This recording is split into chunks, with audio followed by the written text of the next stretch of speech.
Hi, my name is Jess, and I'm here to show you how to create and manage a world using the Nokia Point&Find online management portal and mobile application.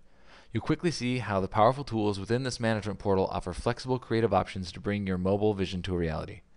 Whether you're a business, brand, or prosumer, you can connect with your audience on their Nokia device and offer them special offers, relevant information, or whatever messaging you choose. You don't have to be a programmer or know how to code to publish your own personal mobile experience. With a little time on the management portal, you'll see how many creative options are at your fingertips. If you get stuck, you can always click on the Contact Us tab and reach out to our customer support team who's ready to help you with your questions. It's also a good idea to check out our videos and FAQs to further visualize how to use Nokia Point&Find on your mobile device, as well as our management portal video demos, which will give you another look into this powerful tool. Let's get started. Nokia Point&Find Experience has two main components. There's the online management portal, which is a web-based tool that allows you to create and manage custom experience called Worlds. And there's also the Nokia client or application that runs on supported Nokia mobile devices. So let's get started. Now that you've registered and given your world a name, in this example My World, you need to add an icon to your world. It's a good opportunity to show off a logo or upload any picture that will stand out once the world is downloaded to the phone. So you want to go under Settings. In the main settings page, there's a world icon upload area. You want to choose a file and upload it. Ideally, the icon should be 96 by 96 pixels in JPEG format and no bigger than 2 megabytes. Just below the world icon area is the Tag Location Association setting. Tag Location Association is the amount of geo information Nokia Point&Find collects when you tag an object or an image. It can get as specific as GPS coordinates or as broad as global, which means it won't collect any information.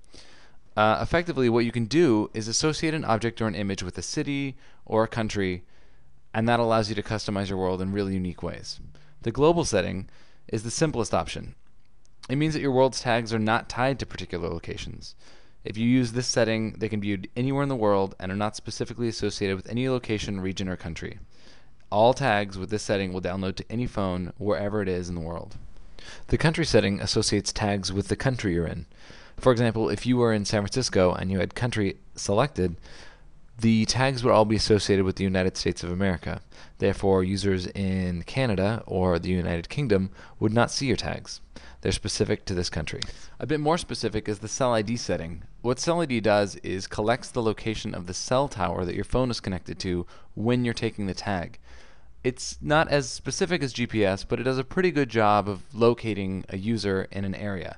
In a city, it's a little bit smaller range, where in a rural area, it might be a really large area. It really depends on the tower. Let's talk about GPS only before we get into cell ID GPS. GPS only allows Nokia Point&Find to attach GPS coordinates to the object or image that you're tagging.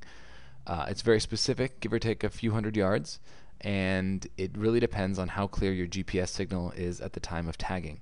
It requires a clear sky view on most occasions to make sure that you have a clear GPS signal, but it does assign very specific location information to the object that you're tagging.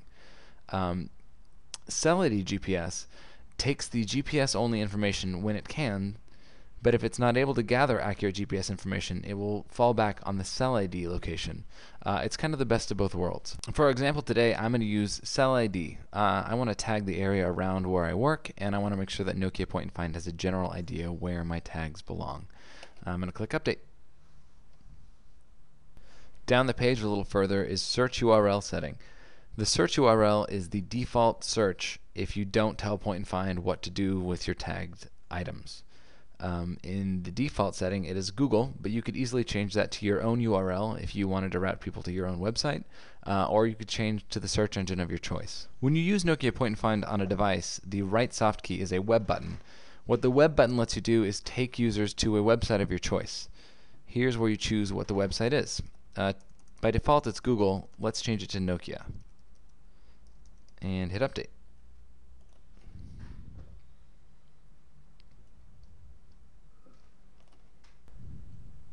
In the Advanced Settings section, we can choose whether or not to activate the camera's viewfinder.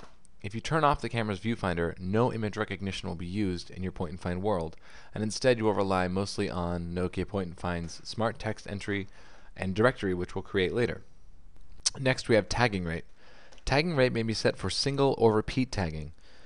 With single tagging rate, the client application generates one tag per label when tagging objects. When set to repeat tagging, multiple tags per label are generated. Single tagging is generally a cautious tagging approach, good for training and public use. Repeat tagging facilitates and eases production for most tagging work. For example, let's say you're going to tag a building like a cathedral.